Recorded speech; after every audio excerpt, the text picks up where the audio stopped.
Hello students, I am Desmukh Singh, Assistant Professor Chemistry, Government College Dhalpur.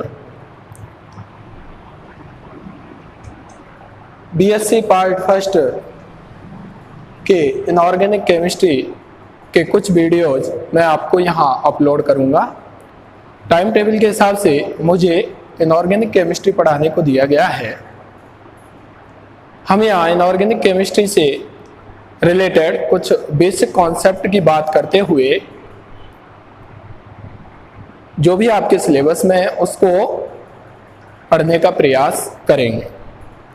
बात आती है कि यहाँ अभी आप फर्स्ट ईयर में आए हो तो अभी तक आपने यह देखा है कि यहाँ पर 3 आपके पेपर होते हैं। पहला पेपर आपका इनऑर्गेनिक केमिस्ट्री का होता है, दूसरा पेपर आपका ऑर्गेनिक केमिस्ट्री का होता है और तीसरा पेपर आपका फिजिकल केमिस्ट्री का होता है।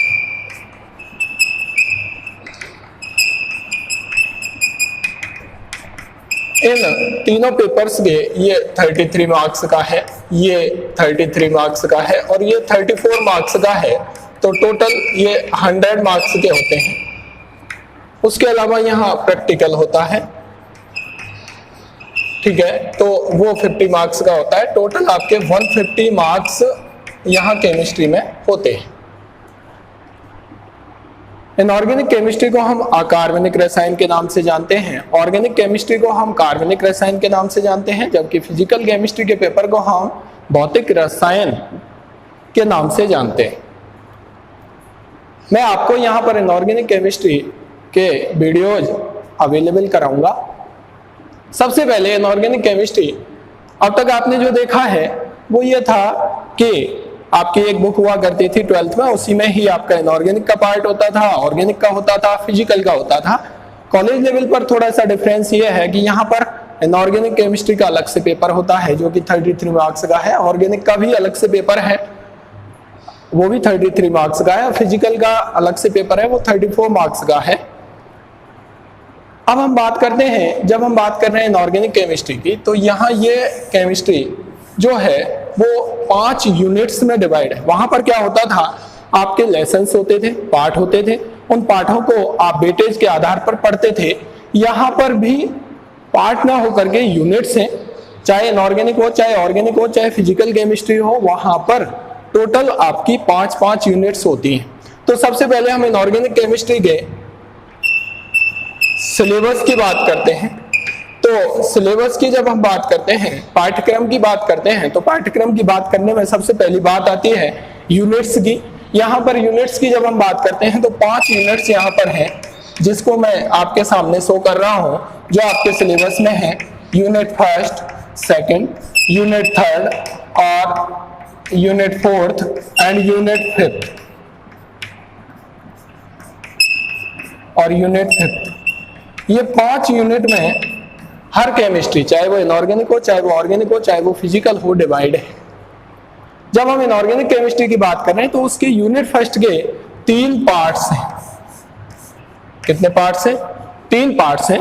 पहला पार्ट जो आपका इस यूनिट में आता है वो आता है आयनिक सॉलिड्स, आयनिक ठोस, जो आप पढ़ के भी आए हैं सॉलिड स्टेट के नाम से, उसी का डिटेल रूप यहां पर आपको पढ़ना है, आयनिक ठोस, ठीक है। वहां पर आपने कुछ ब्रीफ इसका पढ़ा है, यहां पर उससे आगे का पार्ट आपको पढ़ना है। इस यूनिट फर्स्ट के 3 पार्ट हैं। पहला पार्ट आपका आयनिक ठोस है, दूसरा पार्ट आपका मेटेलिक बॉन्ड है। मेटेलिक बॉन्ड का मतलब है धात्विक बंध। यहां पर आपको धात्विक बंध को समझाने के भिन्न भिन्न सिद्धांतों के बारे में देखना है। और तीसरा जो है वो है वीक इंटरेक्शंस। वीक इंटरेक्शन का मतलब है दुर्बल अंतरक्रिया। दुर्बल अंतरक्रिया से मतलब आपको यहां पर इस चैप्टर के अंतर्गत हाइड्रोजन बॉन्ड और वांडरवाल बॉन्ड, वांडरवाल बंध और हाइड्रोजन बंध के बारे में पढ़ना है। धात्विक बंध में धात्विक बंध क्या होता है, धात्विक बंध की प्रकृति को समझाने के लिए कौन कौन से सिद्धांत दिए गए, जैसे फ्री इलेक्ट्रॉन बॉन्ड थ्योरी है, मुक्त इलेक्ट्रॉन बंध सिद्धांत, बैंड सिद्धांत, ये आपको यहां देखने हैं। और आयनिक सॉलिड्स में आपको ये देखना है कि आयनिक रेशियो क्या होता है, त्रिज्या अनुपात क्या होता है, कैसे हम निकालते हैं। कोई भी आपका वर्ड होता है, चाहे वो ट्राइंगुलर हो, टेट्रागोनल हो, टेट्राहेड्रल वर्ड हो, क्यूबिक वर्ड हो, उसके लिए आयनिक रेडियस का मान क्या होता है, लैटिस एनर्जी क्या होती है, और उनके बारे में यहाँ पर आयनिक सॉलिड्स में आपको देखना है। तो यूनिट फर्स्ट को 3 पार्ट में डिवाइड किया गया है। हम ये कह सकते हैं कि इनऑर्गेनिक केमिस्ट्री के सिलेबस की यूनिट फर्स्ट में 3 पार्ट हैं। पहला पार्ट आयनिक सॉलिड को दिखाएगा, आयनिक ठोस को दिखाएगा, और दूसरा धात्विक बंध को, तीसरा दुर्बल अंतर क्रियाओं को दिखाएगा। जब हम यूनिट सेकंड की बात करते हैं तो इसके 2 पार्ट हैं। एक तो है आपका कोवलेंट बॉन्ड। कोवलेंट बॉन्ड से मतलब है सहसंयोजक बंध, सहसंयोजक बंध। और दूसरा जो पार्ट है वो पार्ट आपका है यहां पर MOT, मॉलिक्यूलर ऑर्बिटल थ्योरी, अणुकक्षक सिद्धांत। ये 2 पार्ट यहां पर यूनिट सेकंड में है जो आपको देखने हैं, अणुकक्षक सिद्धांत। और यहां पर आपको क्या क्या पढ़ना है वो हम हर यूनिट के स्टार्टिंग में इसको डिस्कस करेंगे।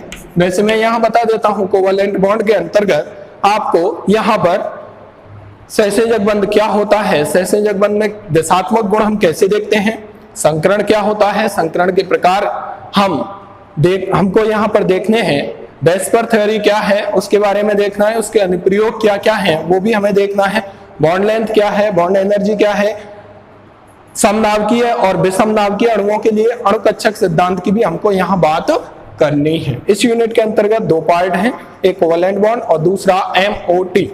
ठीक है, अब हम बात करते हैं यूनिट थर्ड की। तो यूनिट थर्ड यहां पर है S block elements, S block के तत्व।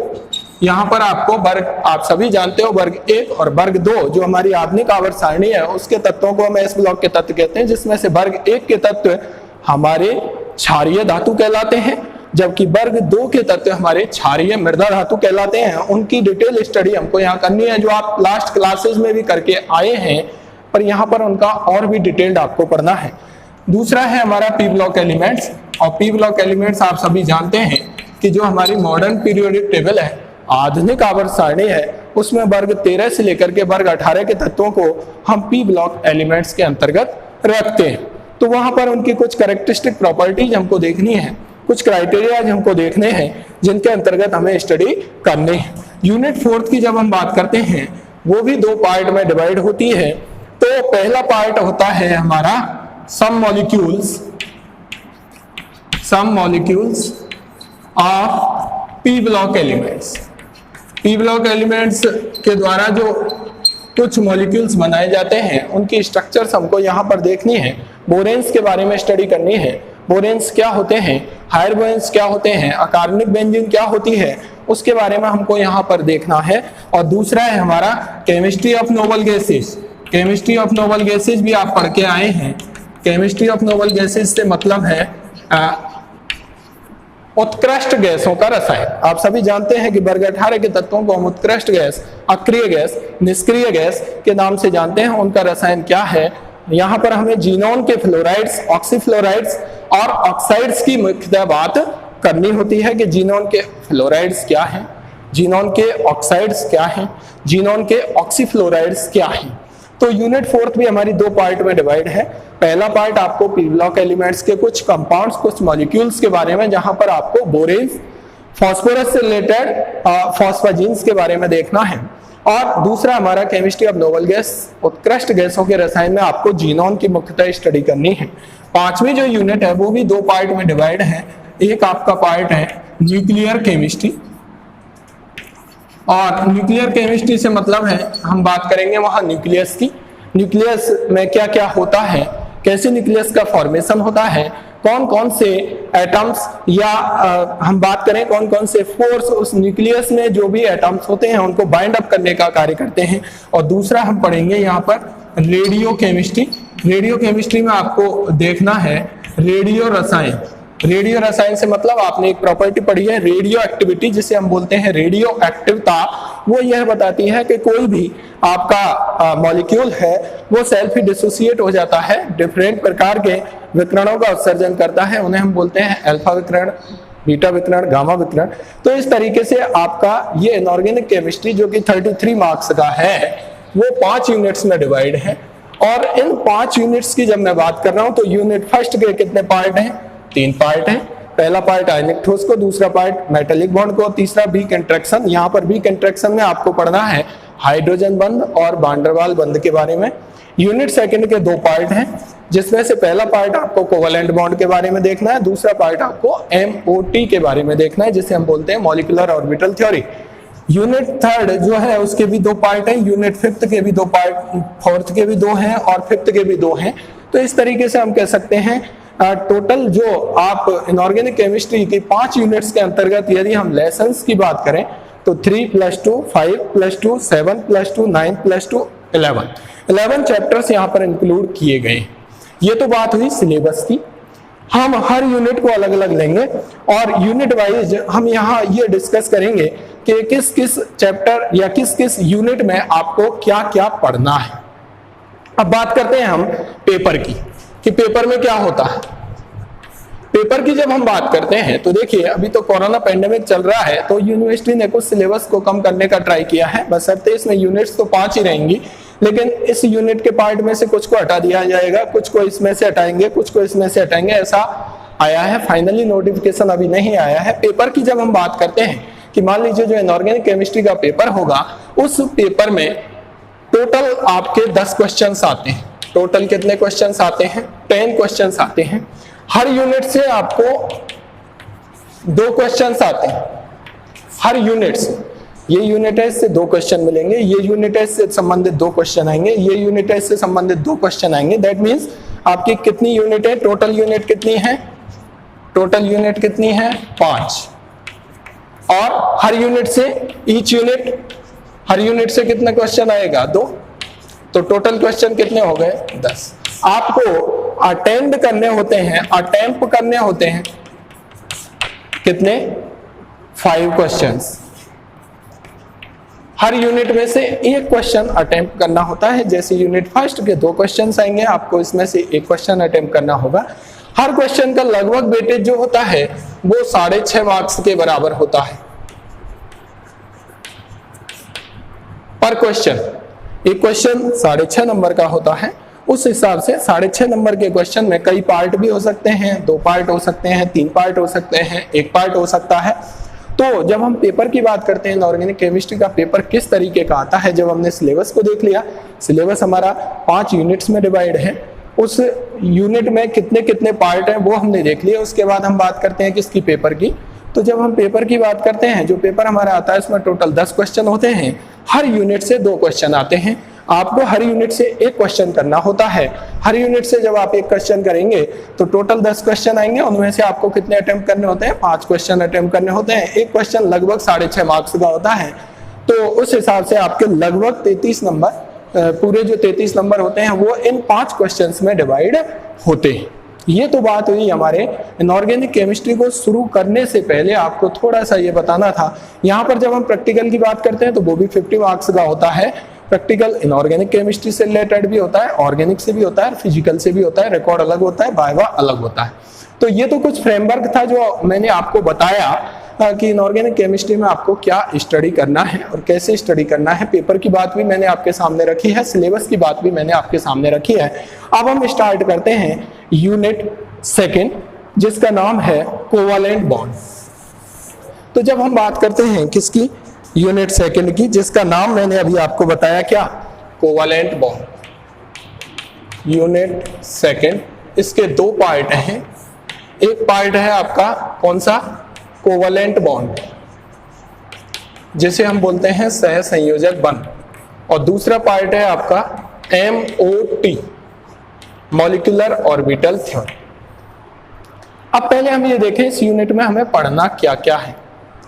तो सबसे पहले जब हम, क्योंकि हमें पता है इस यूनिट से संबंधित हमारे पास 2 क्वेश्चंस आते हैं, एक क्वेश्चन इससे भी रिलेटेड हो सकता है, किससे भी इंटरमिक्सिंग भी हो सकती है, ठीक है। तो सबसे पहले हम ये फ्रेमवर्क देखते हैं कि हमें यहाँ पर पढ़ना क्या क्या है। तो सिलेबस की बात करते हैं, इस यूनिट के अंदर क्या सिलेबस है। तो सबसे पहले हम बात करेंगे डेफिनेशन ऑफ बॉन्ड की, कि बॉन्ड क्या होता है, बॉन्ड एंड इट्स टाइप। मतलब बंध की परिभाषा और प्रकार।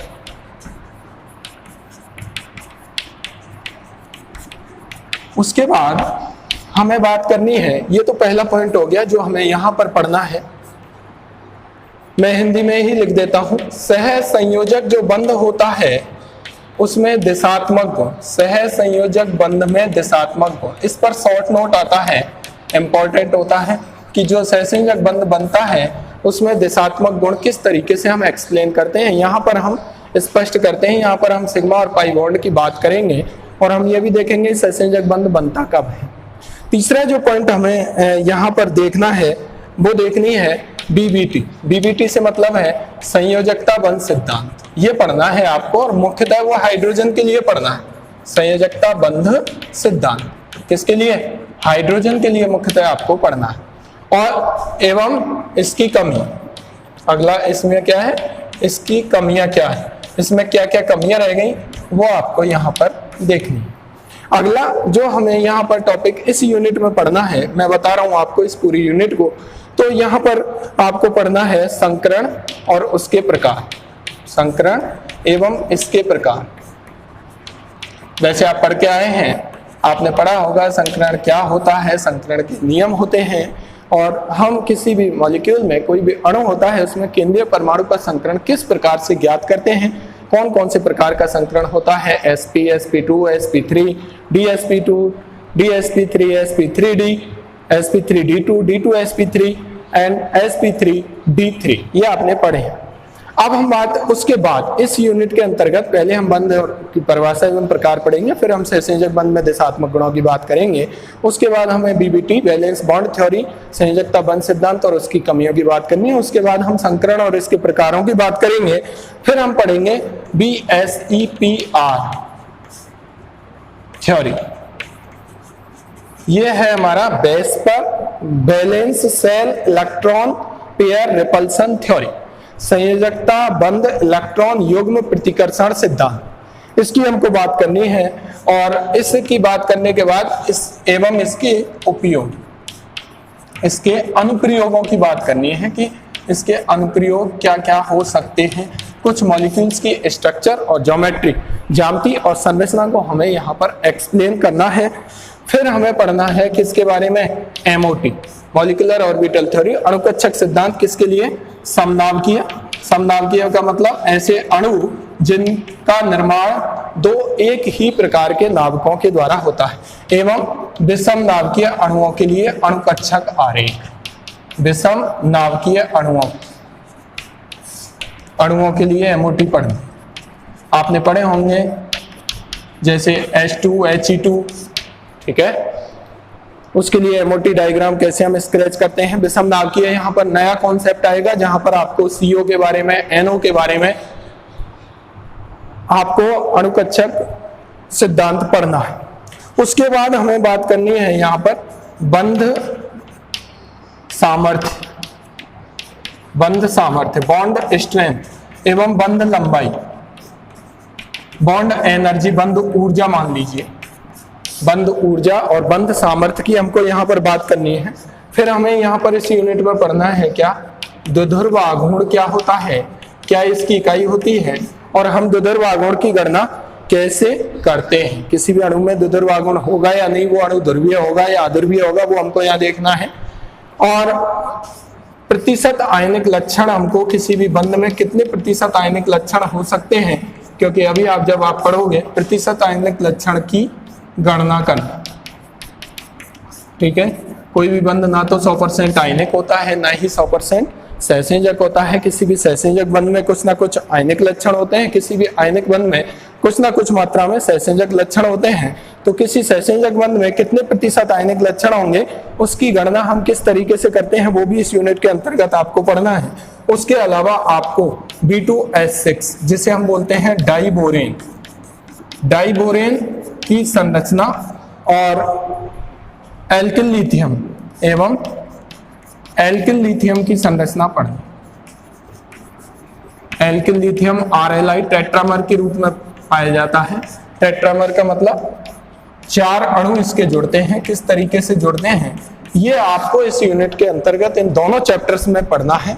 पहला चैप्टर आपका यहां से यहां तक होता है, ये पहला चैप्टर ये है, और यहां से यहां तक का पार्ट आपका दूसरे चैप्टर में आपको स्टडी करना है। कोवेलेंट बॉन्ड में अब सबसे पहले हम बात करेंगे बॉन्ड की डेफिनेशन क्या होती है, इसके प्रकार कौन कौन से होते हैं आप सभी जानते हो, आपने पढ़ा है। आयनिक बंध होता है, सहसंयोजक बंध होता है, धात्विक बंध होता है, हाइड्रोजन बंध होता है, उपसहसंयोजक बंध होता है, ठीक है, उनकी परिभाषा क्या होती है। उसके बाद हम सहसंयोजक बंध में दिशात्मक गुण क्या होते हैं, कैसे हम उनको कैलकुलेट करते हैं, उनकी बात करेंगे। कैलकुलेट से मतलब यह है कि वहां पर सिग्मा बंध कैसे बनता है, किन किन कक्षकों के मध्य में अतिव्यापन होता है, पाई बंध कब बनता है। फिर हमें बात करनी है वैलेंस बॉन्ड थ्योरी की, उसके बाद हम बात करेंगे हाइब्रिडाइजेशन की, फिर हम बात करेंगे संयोजकता बंध इलेक्ट्रॉन युग्म प्रतिकर्षण सिद्धांत की और इसके उपयोगों की। उसके बाद हम लेसन सेकंड में आएंगे जहां पर हम बात करेंगे कुछ समनाभकीय और विषमनाभकीय अणुओं के लिए अणुकक्षक आरेख की। उसके बाद हम बात करेंगे बॉन्ड एनर्जी और बॉन्ड स्ट्रेंथ की, फिर हम बात करेंगे डाइपोल मूवमेंट की, फिर हम बात करेंगे परसेंटेज आयनिक कैरेक्टर की, प्रतिशत आयनिक लक्षणों की गणना करना। लास्ट में हम इस यूनिट में बात करेंगे डाइबोरेन की संरचना और एल्किल लिथियम की संरचना क्या होती है। तो नेक्स्ट वीडियो में हम बात करेंगे, स्टार्ट करेंगे कहां से, definition of bond and it's type.